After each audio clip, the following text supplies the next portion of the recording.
Hi, we're going to be talking about sections 5.1 through 5.3 for Chemistry 1151 today. So this chapter is going to all be about chemical reactions. So chemical reaction is a chemical change. And just to recap really quick about chemical and physical changes, physical change alters the physical state. So it changes how it looks, it changes maybe how it feels, it's some of its properties, but it doesn't change like the core of what it is. It doesn't change the actual composition. So for example, water as ice is H2O, but it's in a solid state. When it melts, it's still water, H2O, but it's in a liquid state. So the actual molecules are unchanged in a physical change. A chemical change is when we convert one substance completely to another substance. And so we have, for example, CH4 molecules and O2 molecules turning into totally different things, CO2 and H2O. Imagine if we had these as Lego bricks, we'd have to separate them and then put them back together again. In a physical change, you do not have to actually separate the pieces, you just can change the way that they are arranged around each other. In a chemical change, we actually have to separate all of the little pieces and put them together in new ways. This is also going to change the physical properties because if we change completely what it is, physical properties will change as well. Um, Chemical reactions are sometimes reversible. So don't get it in your head that chemical reactions or chemical changes are irreversible and physical changes are reversible. While physical changes are easily reversible, chemical changes can also be reversible, like recharging a battery, for example. So that's not a really good de like way to define the two of them. Um, think about, am I actually taking apart the molecules or not in the chemical process? So when we have a chemical reaction, we will write chemical equations. So a chemical equation is just a use of chemical formulas, and we've talked about how to write and name chemical formulas so far, or at least some of them so far. Reactants are going to be written on the left. These are like your, these are like your ingredients. These are like your ingredients, your reactants. And your products are written on the right. This is like whatever you make, whatever you pull out of the oven, whatever you're cooking the final products. Coefficients are the big numbers that we show how many of each molecule that we have. So like a coefficient would be like if in a recipe it would be like 1 cups. The coefficient would be like the number of cups. So here in this reaction we have like 1 CH4. We don't write ones if the coefficient is 1, just like we don't write ones if the subscript is 1. We have 2 oxygens, and we need 2 oxygens for every 1 CH4 to make 1 carbon dioxide and 2 water. So these coefficients are big numbers we put in front of each of the chemical formulas to indicate how many we have of that thing. And you'll notice the reactants are separated by a plus sign. The products are also separated by a plus sign, but the reactants and products are separated by this arrow. We call it a yield sign. The law of conservation of mass and matter says that we cannot create or destroy atoms in a chemical reaction. And so we use those coefficients to balance an equation. To balance an equation means we have the same number of atoms of each element on each side. And so we use these numbers in front in order to make sure we have the same number of carbons, hydrogens, and oxygens on both sides of the reaction. Because if I just look at the formulas, like imagine if I got rid of these twos, we wouldn't actually have the same number of oxygens on each side, or hydrogens. And so we would have to change it, but we don't want to change the formulas of the actual substances because that's not true. The chemical reaction is between these two things and makes these two things. And if we change the subscripts, if I change the H2O to H4O, for example, it's no longer water. And so these coefficients are ways in which we can manipulate to follow the law of conservation of mass. This is all just a theory, right? A model for how we think things happen in nature. It's not that nature follows what we write. We are just trying to figure out how can we represent, how can we picture, how can we easily notate the things that we see happening in nature. And so the law of conservation of mass is just what we see happening in nature, and our model, our chemical reaction, we try to follow that law that we see in happening in things around us. And so we're counting carbons, hydrogens, and oxygens. You can see we have the same on both sides once we have these coefficients placed in front. If we didn't have the coefficients placed in front, you can think about how many of everything we would have, and it would not be a balanced equation.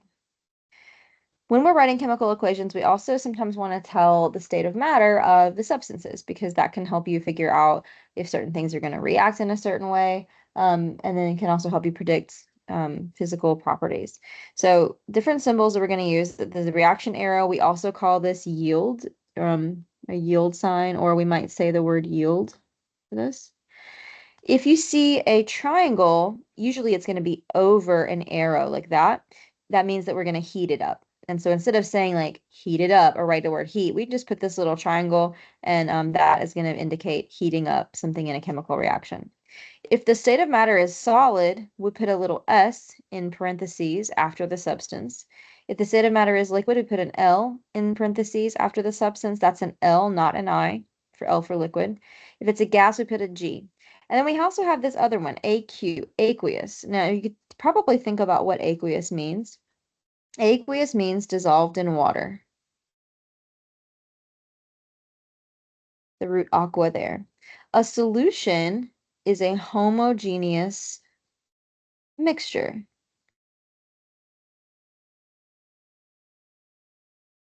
So an aqueous solution is a homogeneous mixture where the solvent is water. You kind of can put those two words together to figure out what that is. You can have a solution where it's not water. We don't usually think about it, but air is actually a solution. It's majority nitrogen, and every other thing kind of dissolved in the nitrogen. So air is a homogeneous mixture of things. It's a solution, essentially. Solutions don't always have to be liquid. We usually think of them as liquid because we usually use aqueous solutions, and so they are liquid in their state of matter, but they're not pure. So just a note real quick that all of these are pure substances. They're either elements or compounds. Elements or compounds. So when you use solid, liquid, and gas, that's telling the state of matter of a pure substance. If you mean something dissolved in water, technically, yes, it's a liquid form, but it's not pure, so we use aqueous instead. We don't really deal with other types of solutions a lot in chemical reactions, so those are the only ones that you need to know. So how do we balance chemical reactions? I'm going to walk you through an example.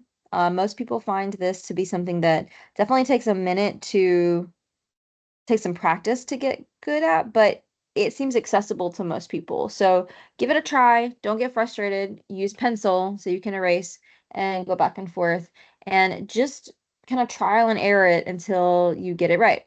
We can never change the subscripts. So remember that those subscripts in a formula can never be changed to balance an equation, because changing a subscript actually changes the identity of the compound. So let's say we want to balance this reaction. This is propane, C3H8, reacting with oxygen to make carbon dioxide and water. This is what happens if you have a propane gas tank and you burn propane. This is called a combustion reaction. We'll get into types of reactions later, but I just want to go ahead and just start looking at the types. This is called a combustion reaction. Combustion reactions give off a lot of energy, and they usually have carbon, hydrogen, something, plus oxygen makes CO2 and water. So first we're going to count and balance just pick a thing. So first here we're going to balance the carbons. So if we have 3 carbons on the left side, we need to have 3 carbons on the right side. So we put a coefficient of 3 here. I cannot just say 3 here, because then that changes the actual chemical formula of CO2. But I can add more CO2s. So if I need 3 carbons going in, and I need to have 3 carbons coming out. So I put 3 in front of the CO2. That's actually going to change the oxygens, and we'll talk about oxygens in a second. Next, let's look at our hydrogens. We have 8 hydrogens on the left. We need 8 hydrogens on the right. We have H2O. How many H2Os does it take to get 8 H's? 4. So because it's going to be 4 times 2, not plus. 4 times 2 is going to give us 8 H's. Now, we've kind of messed up the oxygens, right? Oxygen is actually by itself on the left side, so it's something we want to probably balance last. Also, it's in multiple places on the right side, so it's a little more complicated. Let's look at the oxygens. Over on the right side, we have 3 here and 4 here. So let's think about how many oxygens this would give us. 3 times 2 would give us 6 oxygens, and 4 times 1 would give us 4 oxygens. And so if we add those two numbers up, we get 10 oxygens on the right side. In order to get 10 oxygens on the left side, we'd have to put a 5 in front of the O2 because 5 times 2 gives us 10.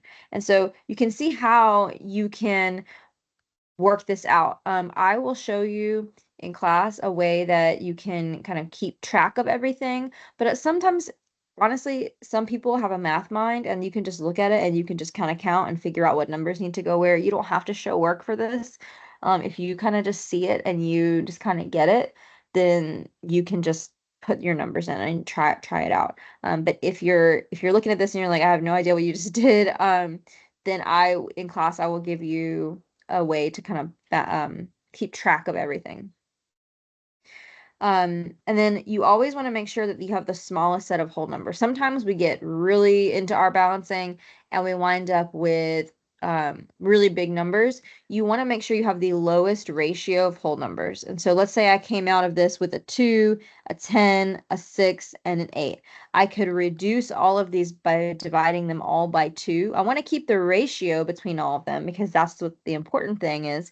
So I would divide all of these by 2, and then I would get 2, 5, 3, 4. So even if you do go too far with balancing, like you kind of are getting a little lost, you can always keep increasing, and then just at the end, reduce it down to lowest whole number ratio between all of the numbers. Don't forget that there's a 1 in front of anything that doesn't have a number. So there are a few different types of reactions. We are going to talk about these 4 right now. We're going to talk about oxidation reduction in its own separate chapter. We'll talk about acid base in chapter 9. I'm going to add one. I'm going to add combustion. Now, combustion is an oxidation reduction reaction, but I want to specifically pull combustion out as a name of a specific reaction and give you information about that. So combustion reactions are going to be carbon hydrogen compounds. And it can have carbon and hydrogen and something else. Sometimes it can have an oxygen, nitrogen, sulfur, etc. It can have other things, but it has to have at least carbon and hydrogen.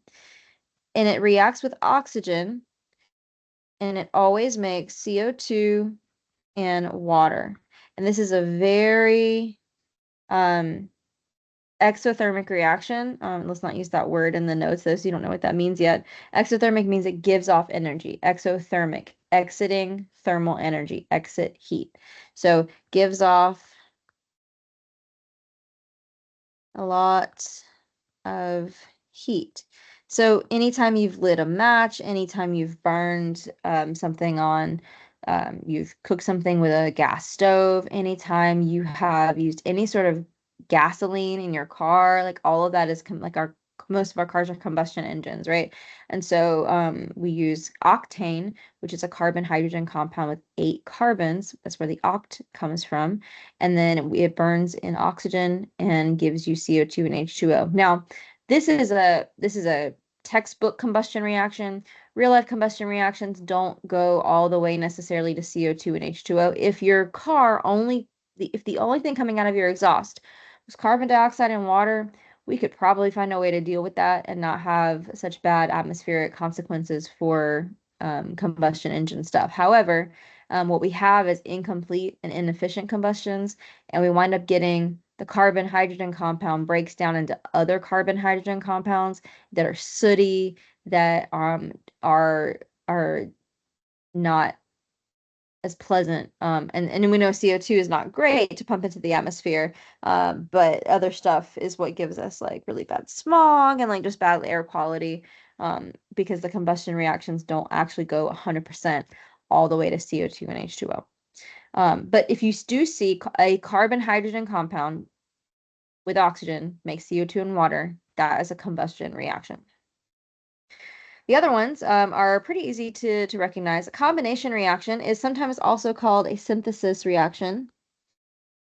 So you may hear me say synthesis in class, or you may hear other instructors say synthesis. Combination synthesis, same kind of idea. Synthesis meaning we're combining small things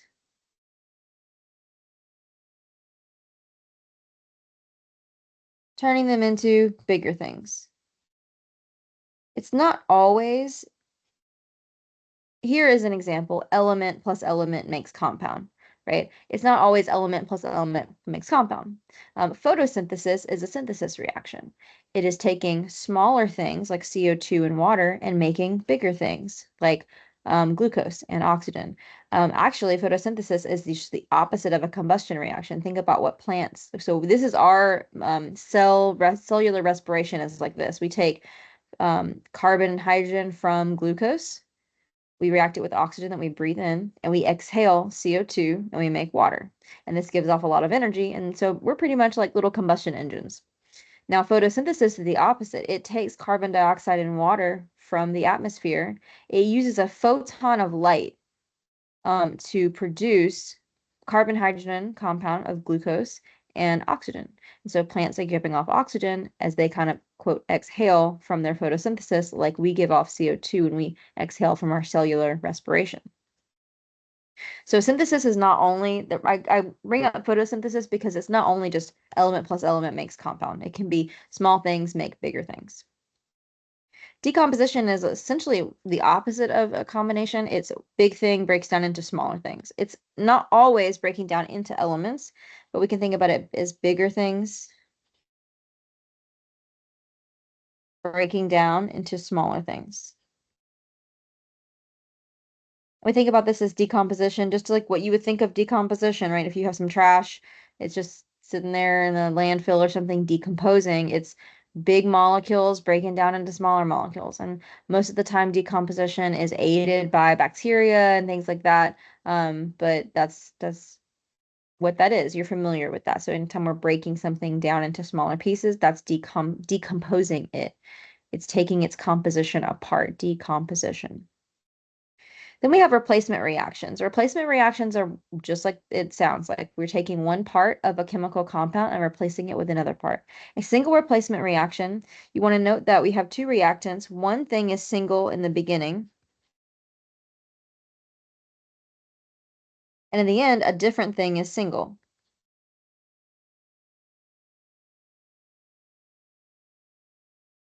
So what happened here? Let's look at the pictures. So BC was together.